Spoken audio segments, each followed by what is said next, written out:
4% ब्राह्मण है, आंध्र प्रदेश में 4% रेड्डी है और 1% वेलमा है।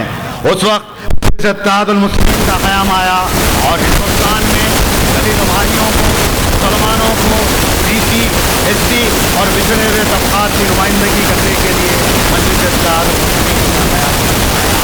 आपने देखा कि हिंदुस्तान में जब भी तूफान आता है या हिंदुस्तान में जब भी दलित भाइयों पर जुल्म होता है, उस वक्त मजलिस इत्तेहादुल मुस्लिमीन आपके बीचों बीच आती है और आपका काम करती है और आपके इंसाफ की लड़ाई लड़ती है।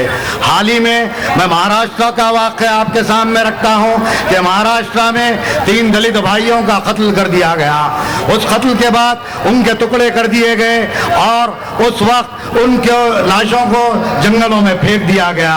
उस वक्त हिंदुस्तान में किसी सियासी जमात ने सबसे पहले अगर किसी सियासी जमात ने आवाज उठाई तो वो मजलिस इत्तेहादुल मुस्लिमीन थी और उसके सदर बैरिस्टर नसरुद्दीन अवैसी थे, जिन्होंने पार्लियामेंट में उनके लिए इंसाफ की आवाज उठाई और उनको इंसाफ मिला।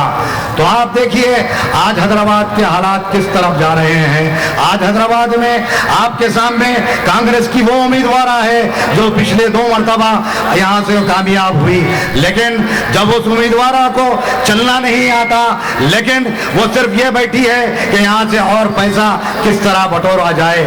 उसके लिए वो उम्मीदवार आपके लिए एक नाकारा उम्मीदवार साबित होगी और मजलिस इत्तेहादुल मुस्लिमीन ने आपके लिए एक ऐसे जियाले नौजवान को टिकट दिया जो आपके बीचों बीच पिछले 7 साल से काम कर रहा है। यहाँ पर माजिद हुसैन जब मेयर थे, उस वक्त माजिद हुसैन के लेटर पैड पर और उनकी नुमाइंदगी पर नवीन यादव ने यहाँ पर कई तरक्याती काम कराए, जिसकी आपको मिसाल मिलेगी। तो आप देखेंगे आपके सामने TRS पार्टी का भी उम्मीदवार है शफी के मामले में शफी को सिर्फ इसलिए उम्मीदवार बनाया गया कि नवीन यादव के वोट काटे और वो कुछ करने वाला नहीं है। शफी के जलसों को आप देखेंगे तो उनके जलसे में कोई यूसुफगुड़े से आ रहा है, कोई टोली चौकी से आ रहा है। तो इसीलिए मैं आपसे रमजाना अपील करता हूं कि हिंदू मुस्लिम इत्तेहाद के लंबरदार नवीन यादव के हक में अपने वोट को इस्तेमाल करें।